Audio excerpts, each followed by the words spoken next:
ஒன்று நாளாகமத்தின் புஸ்தகம் 28ஆம் அதிகாரம் 10வது வசன வாசி. இப்போதும் எச்சரிக்கையாயிரு. பரிசுத்த ஸ்தலமாக ஒரு ஆலயத்தை கட்டுவதற்கு கர்த்தர் உன்னை தெரிந்து கொண்டார். நீ திடன் கொண்டு அதை நடப்பி என்று சொன்னான். இப்ப தாவீது சாலமோனுகிட்ட சொல்றாரு, இந்த காரியத்தை செய்வதற்கு நீ எப்படி இரு? எச்சரிக்கையாயிரு. எச்சரிக்கையாரு, வெரி கேர்ஃபுல். அதே வேர்ட் மோசே கிட்ட சொன்ன அதே சேம் வேர்ட். ஆனா இங்கேயும் பாருங்க, அதே விஷயம் தான் இங்க நடக்கும். வாசிங்க, அதே ஒன்று நாளாகமத்தின் புஸ்தகம் 28ஆம் அதிகாரம் 11வது வசன வாசி. தாவீது தன் குமாரனாகிய சாலமோனுக்கு மண்டபமும் அதன் அறைகளும் அதன் பொக்கிஷ சாலைகளும் அதன் மேல் வீடுகளும் அதன் உள்ளறைகளும் கிருபாசன ஸ்தானமும் இருக்க வேண்டிய மாதிரியையும் அப்ப சாலமோனுக்கு என்ன கொடுத்துட்டாரு? மாடல் கொடுத்தாச்சு. சாலமோன் ஒன்னும் செய்ய வேண்டியது இல்ல. மாடல் பரலோகத்துல இருந்து யாருக்கிட்ட வந்துருச்சு? தாவீது கிட்ட வந்துருச்சு. அடுத்து 12வது வசனம். ஆவியினால் தனக்கு இது நீங்க வாசிக்கிறதுலாம் புதிய ஏற்பாடு இல்ல, பழைய ஏற்பாட்டு ஆலயத்துக்கு கர்த்தர் சொல்றாரு. ஆவியினால் தனக்கு கட்டளையிட்டபடி எல்லாம் அவன் செய்ய வேண்டிய கர்த்தருடைய ஆலய பிரகாரங்களும் தேவனுடைய ஆலயத்து பொக்கிஷங்களையும் பரிசுத்தமாக நேர்ந்து கொள்ளப்பட்டவைகளின் பொக்கிஷங்களையும் வைக்கும் சகல சுற்றறைகளும் இருக்க வேண்டிய மாடல். ஆவியினாலே கொடுக்கப்பட்ட மாடல். நல்லா கவனிச்சுக்கொள்ளுங்க. பரலோகத்திலிருந்து மோசேக்கு கொடுக்கப்பட்டது ஒரு மாடல். இது ஆவியானவர் வெளிப்படுத்தின மாடல் ஆலயத்துக்கு. இது வேற ஆலயம். இது ஆசாரிப்பு கூடாரம் இல்ல, இது ஆலயம். புரியுதா உங்களுக்கு? இது ஆலயம். 18வது வசனம் வாசிங்க. தூபம் காட்டும் பீடத்திற்கு நிறையின்படி வேண்டிய புடமிடப்பட்ட பொன்னையும் கொடுத்து செட்டைகளை விரித்து கர்த்தருடைய உடன்படிக்கை பெட்டியை மூடும் பொன் கேருபின்களான வாகனத்தின் மாதிரியையும் கொடுத்து, அதுக்கும் மாடல். அப்ப அந்த ஆலயத்தினுடைய மொத்தம் என்ன மாடல்? காட்ஸ் மாடல், ஆவியானவருடைய மாடல். நான் கடைசியா சொல்லி முடிக்கிறேன், நல்லா கவனிங்க. இந்த மாடல் எல்லாம் யாருது தெரியுமா? 19வது வசனம். இந்த மாதிரியின்படி சகல வேலைகளும் எனக்கு தெரியப்படுத்த இவை எல்லாம் கர்த்தருடைய கரத்தினால் எனக்கு எழுதி கொடுக்கப்பட்டது என்றார். மாடலை வரைஞ்சு கொடுத்தது யாரு? காட். ஆண்டவர் வரைஞ்சு கொடுத்திருக்காரு மாடல். அப்ப இந்த மாடலை எல்லாம் மோசே பார்த்தா, ஆனா இங்க வரைஞ்சி ப்ளூ பிரிண்ட் கொடுத்தாச்சு. கர்த்தரே வரைஞ்சு கொடுத்துட்டாரு மாடல். இந்த மாடல் எல்லாம் வரைஞ்சு கொடுத்துட்டாரு. இப்ப இதன்படி செய்வதற்கு நீ என்னவாயிரு? இப்போ சர்ச்சு கர்த்தர் கொடுத்த மாடல்ல இருக்கா? இப்ப இருக்க சர்ச்சு ஆவியானவர் உங்களுக்கு சொன்ன மாடல்ல இருக்கா? That's a question. ஏன்னா வசனம் சொல்லுது, ஆவியானவர் சபைகளுக்கு சொல்லுகிறதை காது உள்ளவன் கேட்க கடவன். ஆமா, அவ்வளவுதான். அப்படி இருக்கும்போது இன்னைக்கு சபை ஆவியானவர் எழுதி கொடுத்த மாடல்ல இருக்கா? அப்படி இல்லாவிட்டால் நீங்க காட்ஸ் வில்குள்ள இல்லைன்னு அர்த்தம். திருப்பி சொல்றாரு. இப்ப நியூ டெஸ்ட்மென்ட் சர்ச் என்பது நீங்களும் நானும் இல்லையா? நாம தான் சர்ச். இந்த டெம்பிள் ஆவியானவரால் கொடுக்கப்பட்ட மாடல்ல இருக்கா? வாசிங்க, அந்த வசனத்தை முடிக்கலாம். வாசிங்க, 5ஆம் அதிகாரம் 1ஆம் வசனம். 2 நாளாகமம். கர்த்தருடைய ஆலயத்துக்காக சாலமோன் செய்த வேலையெல்லாம் முடித்த போது இப்ப என்ன ஆவியானவர் மாடல் காட்டினாரோ அந்த மாடலை தாவீது யாருக்கிட்ட கொடுத்துட்டாரு? சாலமோன்ட்ட கொடுத்துட்டாரு. இப்ப சாலமோன் அதெல்லாம் என்ன பண்ணிட்டாரு? செஞ்சு முடிச்சிட்டாரு. இப்ப என்ன நடந்துச்சு? 14வது வசனம் வாசி. அந்த மேகத்தின் நிமித்தம் ஆசாரியர்கள் ஊழியம் செய்து நிற்க கூடாமற் போயிற்று. கர்த்தருடைய மகிமை தேவனுடைய ஆலயத்தை நிரப்பிற்று. இந்த ஆலயத்துல கர்த்தருடைய மகிமை முழுவதும் மூடணும்னா அதுக்கு பின்னாடி இன்னொரு ப்ராசஸ் இருக்கு. அந்த ஆலயம் கர்த்தருடையதான திட்டத்தின்படி, மாதிரியின்படி செய்து முடிக்கப்பட்டிருக்க வேண்டும். இன்னைக்கு ஏன் அந்த ஷெக்கினா மகிமை இல்ல? ஆவியானுடைய நடத்துதல் ஏன் ஆலயத்துல இல்ல? நீங்க என்ன சொல்றீங்க? நான் நல்லா தான் ஜெபம் பண்றேன், நான் நல்லா தான் வந்து நிக்கிறேன், ஆனா என் சபையில ஒரு ஒரு ஒரு ஆவியின் அனலே கிடையாது. ஜனங்கள்லாம் மண்ணு மாதிரி இருக்கு. இல்ல, ஜனங்க மண்ணு மாதிரி தான் இருக்கும். அதனாலதான் கர்த்தர் நம்மகிட்ட கொடுத்தாரு இல்லையா? ஆடு ஆலயத்துக்குள்ள எப்படி இருக்கும்? ஒவ்வொரு சர்ச்சுக்குள்ளையும் 5 வகையான ஆடு இருக்கும். இந்த வீக்கர் ஒன், அடுத்து காயம்பட்டது, உடஞ்சு போனது, முறிஞ்சது, அடுத்து நசல் கொண்டது, நோய் கொண்டது, அப்புறம் துரத்துண்டது, அப்புறம் காணாமல் போனது. 5 இருக்கும். இந்த 5 வகையான ஆடோட தான் சர்ச்சு இருக்கும். சபை என்பது பலவீனமானவர்களை கொண்டது. சபை என்பது உடைஞ்சு போனவங்களோடு கூட இருப்பது. சபை என்பது ஆவிக்குரிய வியாதியோடு கூட இருக்கும். சில நேரத்தில் சபை துரத்துண்டு செதறி போற நிலைமையில இருக்கும். சில நேரத்தில் சபையில கொஞ்சம் ஆத்மா கர்த்தருக்குள்ள காணாமல் போயிருக்கும். இதெல்லாம் உள்ள இருக்கும். ஆனா இந்த ஆலயத்துக்குள்ள கர்த்தருடைய மகிமை எப்படி நிரப்பணும்னா, நீங்க ஆலயத்தை கர்த்தர் சொன்னபடி நடத்துனீங்கன்னா ஆவியானவர் உள்ளே வந்து மூடுவார். ஆவியானவர் மூடினார்னா 5 சரியாயிடும். ஹீலர் வந்தா ஹீலிங் ஆகணும் தானே? ஆமா தானே? அந்த பரிசுத்தாவின் மகிமைக்கு என்ன ஒரு வல்லமை உண்டுனா இந்த 5 சரி பண்ணிடும். ஆனா அதுக்கு தேவை ஷெகனா மகிமை. அந்த ஷெகனா மகிமை வேணும்னா அந்த ஆலயம் கர்த்தர் சொன்னபடி கட்டப்பட்டிருக்க வேண்டும். அந்த மாதிரியின்படி இருக்கணும். இன்னைக்கு சர்ச் கர்த்தர் சொன்னபடி இருக்கா? உங்க ஆராதனையில இருந்து, செய்தியில இருந்து, உங்களுடையதான நடத்துதல், அட்மினிஸ்ட்ரேஷன்ல இருந்து, is that a God's model? அதான் கேள்வி. ஒவ்வொரு சபையும், நான் உடனே சர்ச்சை பத்தி பேசுறேன், எவாஞ்சலிசம் பேசல. சபை என்பது 5 வகையான ஊழியங்களை உள்ளடக்கினது. உங்க சபைக்குள்ள இருக்கிற எவாஞ்சலிஸ்ட், உங்க சபைக்குள்ள இருக்கிற ப்ராஃபட், உங்க சபைக்குள்ள இருக்கிற அப்போஸ்தல், உங்க சபைக்குள்ள இருக்கிற டீச்சர், உங்க சபைக்குள்ள இருக்கக்கூடிய பாஸ்டர், அத்தனை பேரும் காட்ஸ் வில்ல இருக்காங்களா? அந்த காட்ஸ் வில்ல இருக்கும்போது ஆட்டோமேட்டிக்காக ஒரு மகிமை உங்கள் சபையை நிரப்பி இருக்கும். அந்த மகிமை நிரப்பி இருக்கும்போது உள்ளுக்குள்ள இருக்கிற அத்தனை ஆடும் ஹீல் ஆகும்.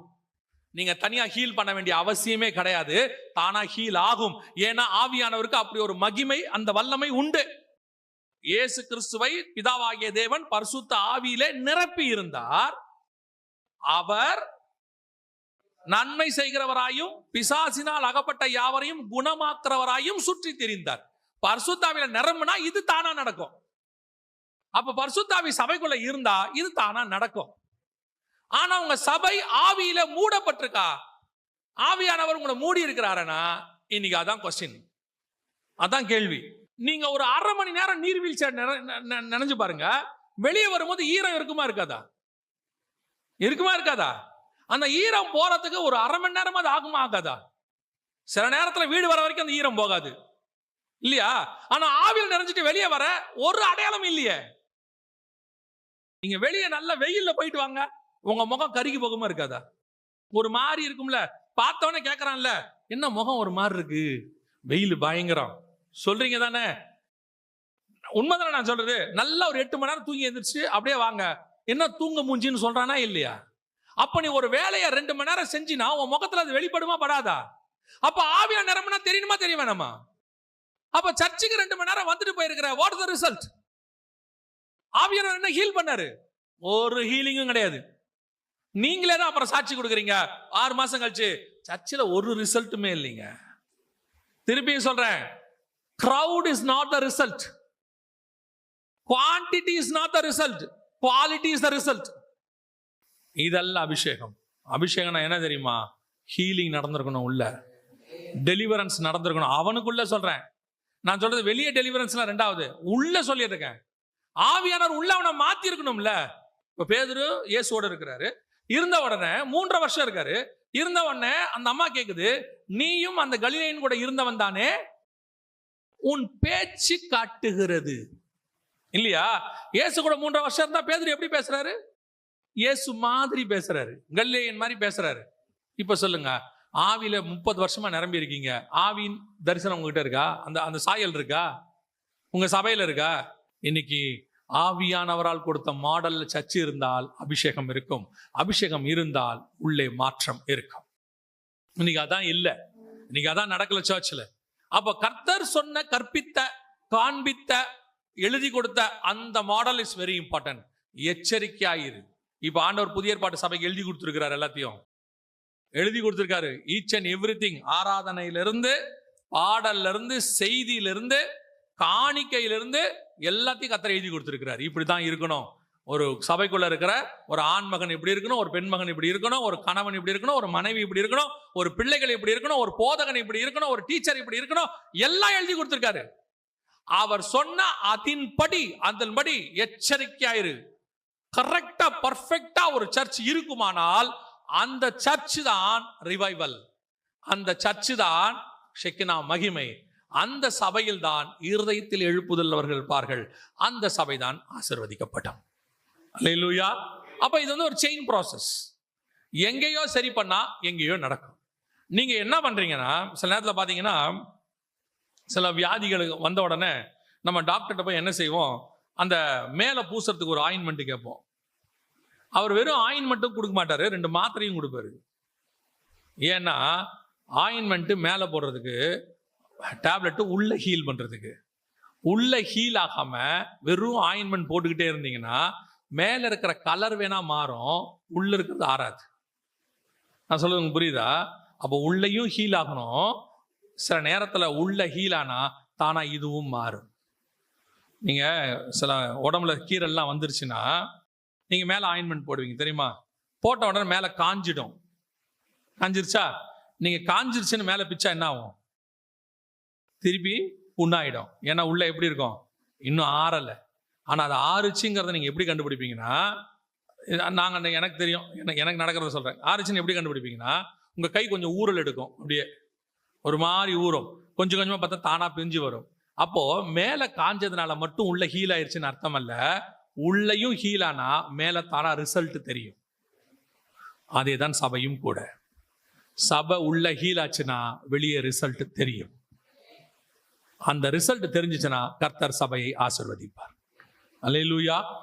நாம் ஜெபிக்க போகிறோம். ஏந்திரிக்கலாமா தேவ சமூகத்தில்? நாமே தேவனுடைய ஆலயமாய் இருக்கிறோம். முதலாவது ஆண்டவர் சபைக்கு கொடுக்கிற எச்சரிப்பு, காண்பித்த மாதிரியின்படி கட்டுவதற்கு நீ எச்சரிக்கையாகிரு. மிக முக்கியம். நோவா கர்த்தர் சொன்னபடியெல்லாம் செய்து முடித்தார். அங்க நோவாவுடைய விருப்பு வெறுப்புக்கு இடம் கிடையாது. ஊழியத்துல உங்க விருப்பு வெறுப்புக்கு இடம் கிடையாது. கர்த்தர் யாரை சேர்க்க சொல்றாரோ சேர்த்துக்கணும். கர்த்தர் யாரை அனுப்ப சொல்றாரோ அனுப்பணும். ஒரு நாள் நீ கஷ்டப்பட்டு பேழையெல்லாம் செஞ்சு ஒரு பெரிய கூட்டத்துக்கு நடத்தி காப்பாத்தி எல்லாம் நடக்கும். திடீர்னு ஒரு நாள் ஆண்டவர் சொல்லுவாரு, உன் கதவை திறந்து எல்லாத்தையும் வெளியே விடு. ஆண்டவரே, இது நான் புடிச்சிட்டு வந்தேன், இதுங்கெல்லாம் உயிரோட இருக்கிறதுக்கு நான் தான் காரணம். 1 வருஷத்துக்கு மேல இதோட பழகிட்டேன், எல்லாம் என்ன அப்பா அப்பான்னு கூப்பிடுது, நான் டெய்லி சாப்பாடு போடுறேன், டெய்லி சாப்பாடு போறதுனால அதெல்லாம் என் மேல பழகிடுச்சு. அந்த நாய் நான் இல்லாம இருக்காது, அந்த பூனை நான் இல்லாம இருக்காது. ஆண்டவர் சொல்வாரு, வெளியே விடு. உள்ளே கொண்டு வந்த கீழ்ப்படிஞ்ச நீ வெளியே அனுப்புவதற்கும் கீழ்ப்படியணும். கர்த்தர் அனுப்ப சொன்னா அனுப்பணும். கர்த்தர் உள்ள கூட்ட சொன்னா கூட்டு வரணும். உங்க சுய விருப்பு வெறுப்புக்கு அங்கே இடம் இல்லை. அப்படி அனுப்புனாதான் நோவா கர்த்தர் சொன்னபடி எல்லாம் செய்து முடித்தான். நோவாவையும் அவன் குமாரரையும் கர்த்தர் ஆசீர்வதித்து, 2வது ஆண்டவர் உங்களுக்கு ஒரு விஷன், ஒரு தரிசனம் கொடுத்திருக்காரு. அதை உங்களுக்கு கீழே உள்ள, உங்களுக்கு அடுத்து உள்ள உங்க உதவி ஊழியன், உங்க கணவன், உங்கள் மனைவி, உங்க பிள்ளைகளுக்குள்ள நீ கொண்டு போக வேண்டும் என்றால் கர்த்தர் அவனுக்குள்ளே ஞான இருதயத்தையும் எழுப்புதல் இருதயத்தையும் கட்டளையிடணும். அப்பதான் உங்க தரிசனம் அவனுக்குள்ள போகும்.